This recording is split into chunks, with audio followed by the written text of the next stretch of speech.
Well, hey there and hello from the attic of the Dollhouse. That's right. Hey, for another reading from a Grimm's complete fairytales. That's right. But first, if you've been here before, you know what we like to do. We like to get the mood straight. That's right. We get them lights out. We get that a fire crackling element going, and we get us a little bit of a crossharp.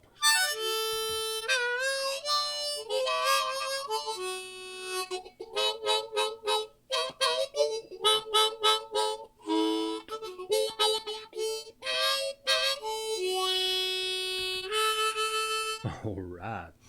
What are we reading tonight, you may be wondering? Well, let's just dive in and find out, shall we? All right.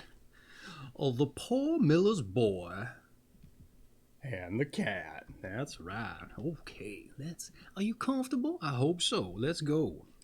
There once lived a miller who had neither wife nor child, and 3 apprentices served under him, as they had been with him several years. Well, one day he said to them, I am old and want to sit in the chimney corner. Go out, and whichsoever you brings me the best horse home, well, to him will I give the mill, and in return for it he shall take care of me till my death. The third of the boys was, however, the drudge, who was looked on as foolish by the others. They begrudged the mill to him, and afterwards he would not have it. They all 3 went out together, and when they came to the village, well, the 2 said to stupid Hans, Thou mayst just as well stay here. As long as thou livest, thou wilt never get a horse. Hans, however, went with them, and when it was night, they came to a cave in which they lay down to sleep. The 2 sharp ones waited until Hans had fallen asleep, and then they got up and went away, leaving him where he was. And they thought they had done a very clever thing, but it was certain to turn out ill for them. When the sun arose and Hans woke up, well, he was laying in a deep cavern. He looked around on every side and exclaimed, Oh, heavens, where am I? And then he got up and clambered out of the cave, went into the forest, and thought, Oh, here I am, quite alone and deserted. Well, how shall I obtain a horse now? While he was thus walking full of thought, he met a small tabby cat, which was quite kindly. Hans, where are you going? Alas, you cannot help me. I know your desire, said the cat. You wish to have a beautiful horse. Well, come with me and be my faithful servant for 7 years long, and then I will give you one more beautiful than any you have ever seen in your whole life. Well, this is wonderful, cat, thought Hans, but I am determined to see if she is telling the truth. So she took him with her into her enchanted castle, where there were nothing but cats who were her servants. They leapt nimbly upstairs and downstairs and were merry and happy. And in the evening when they sat down to dinner, well, 3 of them had to make music. One played the bassoon, the other the fiddle, and a third put the trumpet to his lips and blew out his cheeks as much as he possibly could. When they had dined, the table was carried away, and the cat said, Now, Hans, come and dance with me. No, said he, I won't dance with a pussy cat. I've never done that yet. Then take him to bed. So said she to the cats. So one of them lighted him to his bedroom, one pulled off his shoes, one his stockings, and at last one of them blew out the candle. Next morning they returned to help him out of bed, and one put his stockings on for him, one tied his garters, one brought him his shoes, one washed him, and one dried his face with her tail. "That feels very soft," said Hans.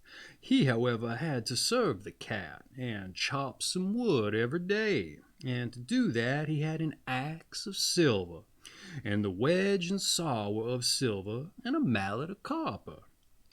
So he chopped the wood small, stayed there in the house, and had a good meat and drink, but he never saw anyone but the tabby cat and her servants.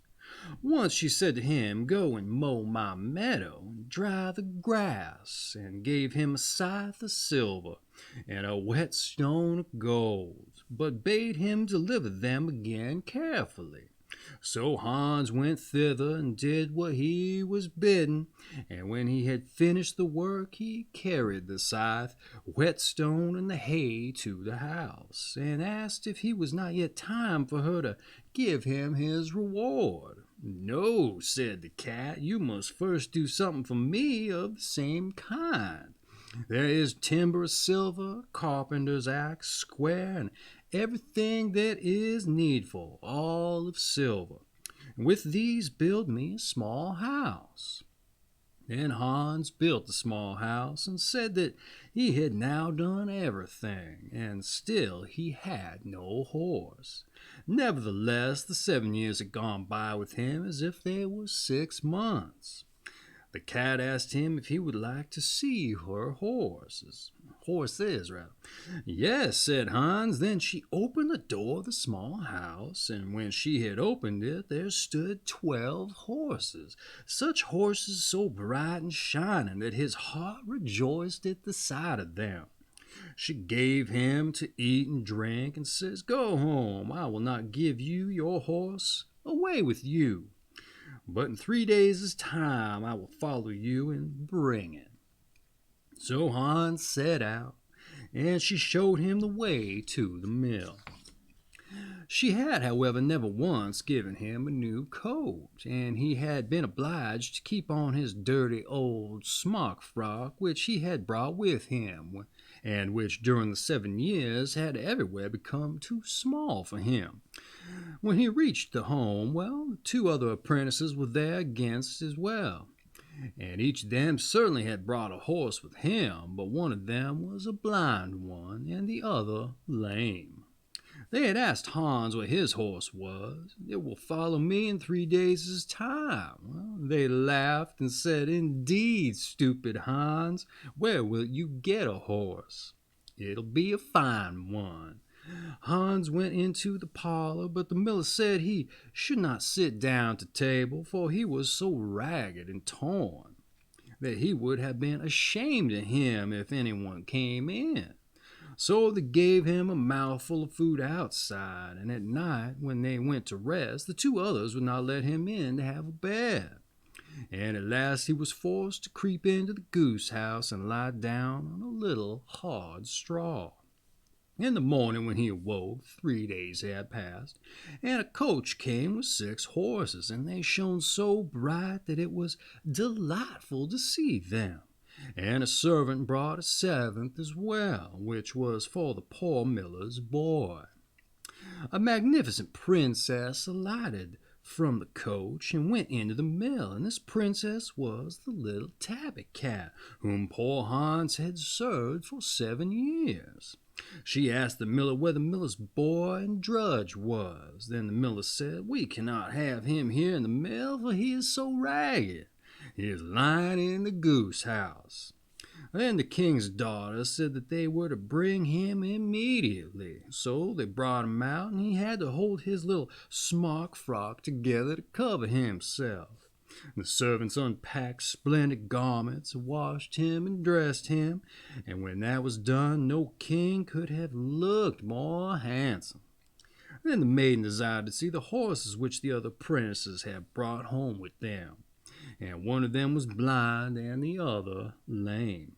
So she ordered the servant to bring the 7th horse, and when the miller saw it, he said that such a horse as that had never yet entered his yard. "And that is for the 3rd miller's boy," said she. "Then he must have the mill," said the miller. But the king's daughter said that the horse was there, and that he was to keep his mill as well. and took her faithful Hans and set him in the coach, and drove away with him. They drove to a little house which he had built with the silver tools, and behold, it was a great castle, and everything inside it was of gold and silver. And then she married him, and he was rich, so rich that he had enough for all the rest of his life. And after this, let no one ever say that anyone who is silly can never become a person of importance.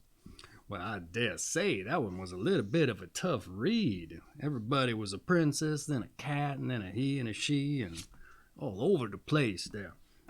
In any event, that was a shorty. Let's do another one, shall we? The Old Woman in the Wood.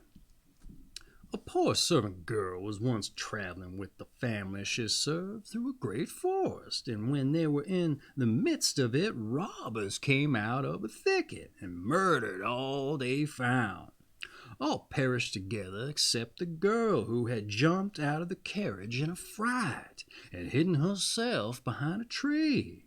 And when the robbers had gone away with their booty, she came out and beheld the great disaster. And then she began to weep bitterly, and says, "What can a poor girl like me do now? I do not know how to get out of the forest. No human being lives in it, so I must certainly starve." She walked about and looked for a robe, but could find none. And when it was evening, she seated herself under a tree, gave herself in the guard's keeping, and resolved to sit waiting there, not go away, let what happen might. When, however, she had sat there for a while, a white dove came flying to her with a golden key in its mouth.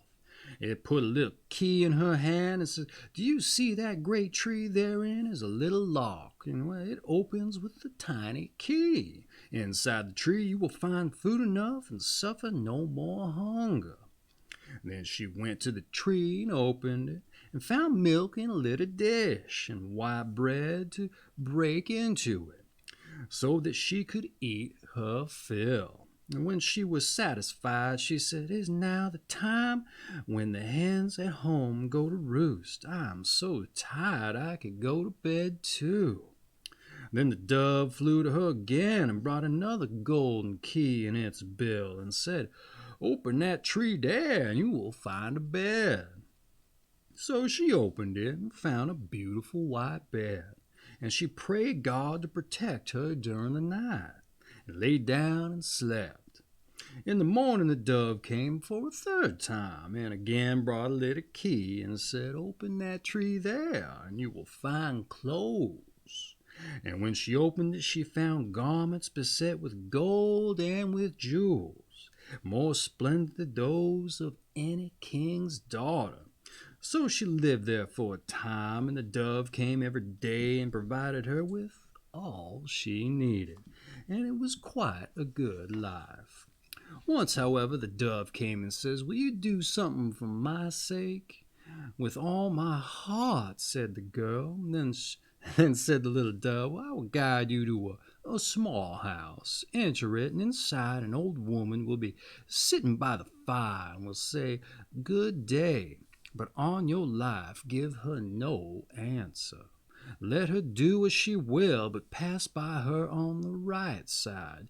Further on there is a door. Open it, and you will enter into a room where a quantity of rings of all kinds are lying, among which are some magnificent ones with shining stones.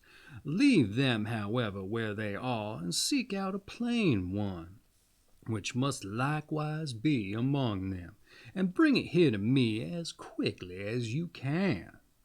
The girl went to the little house and came to the door, and there sat an old woman who stared when she saw her and said, "Good day, my child." The girl gave her no answer and opened the door. "Whither away?" cried the old woman, and seized her by the gown and wanted to hold her fast, saying, "That's my house, and no one can go in there if I choose not to allow it." But the girl was silent, got away from her, and went straight into the room. On the table lay an enormous quantity of rings, which gleamed and glittered before her eyes. She turned them over and looked for the plain one, but could not find it.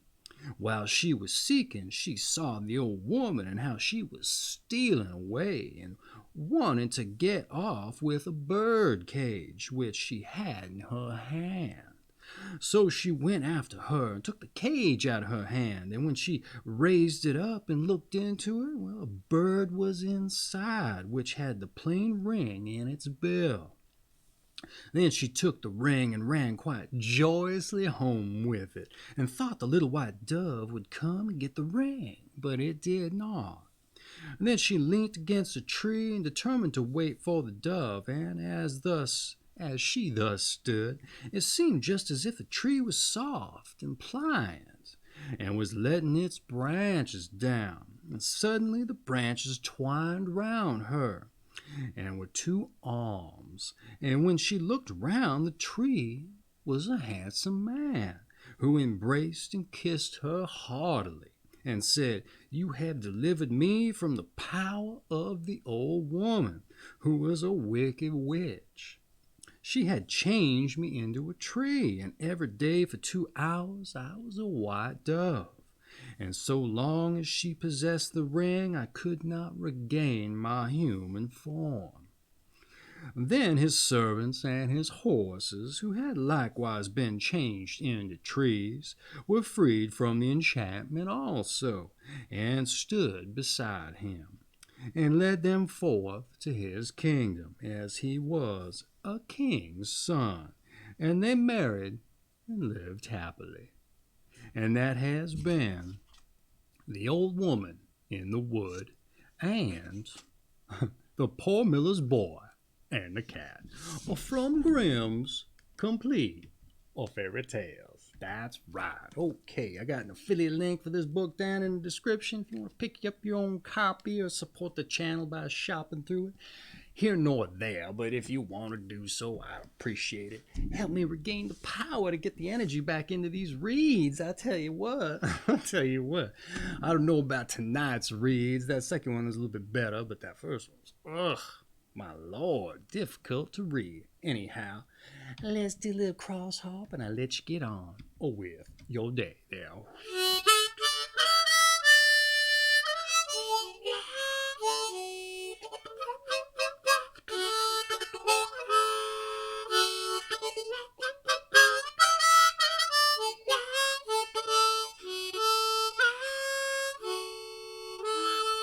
All right, I just want to say, kisses to you, missus, and a tip of my hat to your old cat. You take care of yourself now, and you come back again. You hear? You understand? You better. Hope you do.